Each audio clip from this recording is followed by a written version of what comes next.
My name is Deborah. I am 75 years old, and 3 weeks ago, at my own granddaughter's 10th birthday party, my daughter stood up in front of 40 guests, raised her glass, and said the words that would end everything I thought I knew about my family. She smiled at the room, tapped her fork against her wine glass, and said, "Honestly, everyone, things have just been so much easier lately. It'd be better without her." And then she looked right at me. Not at anyone else. At me. The room went quiet for half a second. Then somebody laughed, thinking it was a joke, and the party rolled right along like nothing had happened. But something had happened. Something inside me cracked open like an egg, and by the end of that night, I had done something that made my daughter's perfect little celebration into the night none of them will ever forget. Stick with me because this story has a twist you will not see coming, and by the end you're going to understand exactly why an old woman like me still knows how to fight. Before I go any further, if stories like this keep you glued to your screen the way they keep me glued to mine, do me a favor and hit that like button, and subscribe if you haven't already because I've got more stories where this one came from. And I'd love to know, while you're settled in with your coffee or your evening tea, where in the world are you watching this from tonight? Drop it in the comments. I read every single one, and it warms this old heart of mine more than you know. Now let me back up because you need to understand who I am before you understand what I did. I raised my daughter Susan alone. Her father left when she was 4 years old, walked out on a Tuesday morning and never came back. Not even a birthday card after that. I worked 2 jobs for years, days at the fabric mill, nights cleaning offices downtown, just so Susan never had to know what it felt like to go without. I skipped meals so she could have new shoes for school.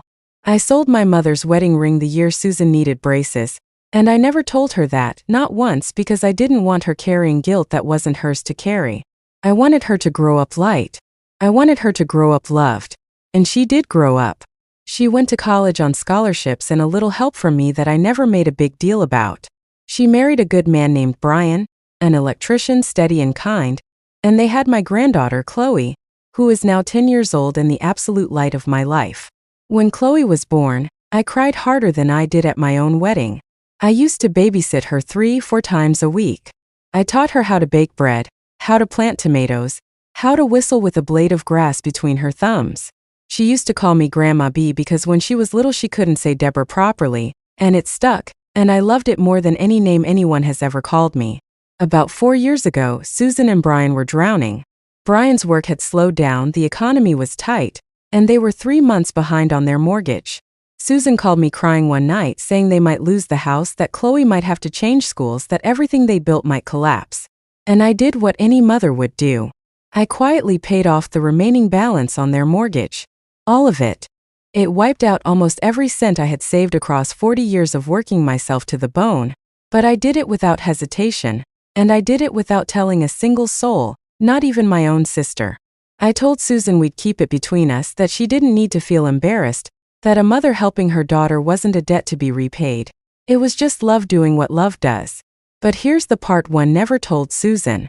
When I paid off that mortgage, I didn't just hand over cash and walk away.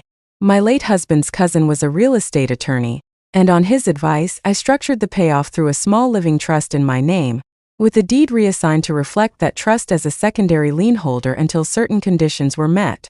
In plain English, it meant that while Susan and Brian owned their home and lived in it freely, I retained a legal financial interest in that property, quietly on paper, protecting the enormous amount of money I had poured into saving it. I did this not out of mistrust, but because my late husband always told me, "Deborah, love people with your whole heart, but never with your whole hand open." I didn't think I would ever need that protection. I thought it was just prudent paperwork gathering dust in a drawer. I kept helping after that too. Quietly. I paid for Chloe's dance lessons for 3 years. I covered her school field trips, her Christmas presents, even Susan's health insurance gap for 8 months when Susan was between jobs. I never once brought it up at dinner. I never once made Susan feel small for needing me. That is not who I am, and it is not how I raised her to see love. So you can imagine when I heard my own daughter stand up at a birthday party, in front of Brian's parents, in front of neighbors, in front of my own sister Ellen, and toast to how much easier things would be without her, meaning me. While looking dead in my eyes, something in my chest went cold in a way I have never felt before, not even when my husband passed. I sat there frozen for a moment. My fork was still in my hand, halfway to a piece of cake I would never finish. I looked around the table and I saw a few faces that looked uncomfortable, a few that looked confused, and I saw Susan's face, flushed with wine and something else, something like relief, like she'd finally said out loud a thing she'd been chewing on for a long time. Later, in the kitchen, while people were still mingling in the backyard, I found Susan alone, wiping down the counter like nothing unusual had happened at all. I asked her, calm as I could manage, what she meant by that toast. And Susan, God help her, didn't even flinch. She said, Mom, don't make this a whole thing. I just meant that ever since you've been around Les, things have felt lighter. You're always watching everything, judging everything. Brian and I talked, and honestly, we think it might be healthier if you took a step back from being so involved in Chloe's life. Maybe just holidays from now on. I want you to understand something. I am 75 years old. I have buried a husband. I have buried a mother and a father and a younger brother taken far too soon. I have worked jobs that broke my body just so my daughter could have a childhood without lack. And in that kitchen, my own daughter told me, essentially, that I was becoming inconvenient. That my love, my presence, the very hands that fed her when there was nothing else on the table, had become something to be managed and minimized. I didn't cry in that kitchen. I want you to know that. I have cried plenty in my life, but not that night, not in front of her. Instead, something settled over me, quiet and clear like a fog lifting. I said, all right, Susan. If that's how you feel, I understand. And I walked back out to the party like nothing had happened. But inside I was doing math.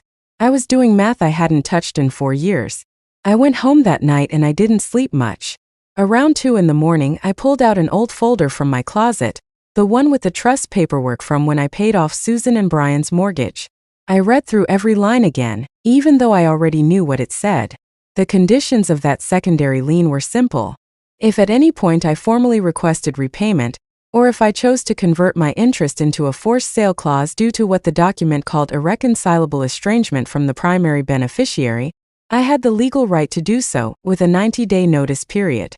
My husband's cousin had built that clause in almost as a joke, saying, Deborah, you never know when family turns on you. Protect yourself.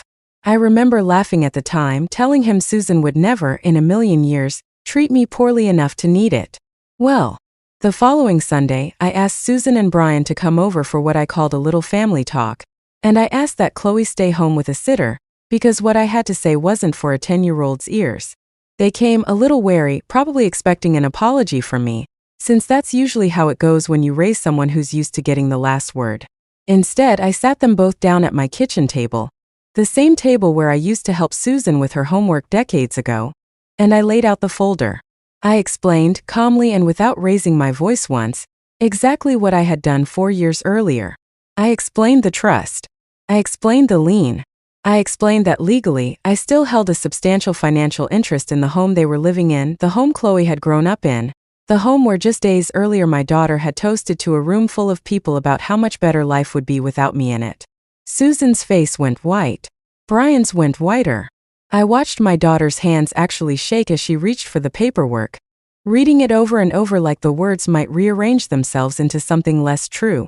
And then I said the words I had rehearsed in my head at 3 in the morning. I said, Susan, I have spent my whole life making myself smaller so you could feel bigger. I skipped meals so you could eat. I sold my mother's ring so you could smile with straight teeth. I paid for this roof over your head so you wouldn't have to feel the fear I felt at your age. And you stood up in front of a room full of people and told them life would be easier without me. So I've decided to make it easier for both of us. I'm invoking the estrangement clause. You have 90 days to either refinance and buy out my interest in this home, or the home goes to sale, and I take my portion, which according to this document in 4 years of appreciation, is no small sum. I am not doing this out of cruelty, Susan. I am doing this because you taught me at that party exactly how much my presence is worth to you. So I am simply agreeing with you. The silence in that kitchen was the loudest silence I have ever heard in my life. Brian was the first to speak, and God bless him, he didn't defend Susan.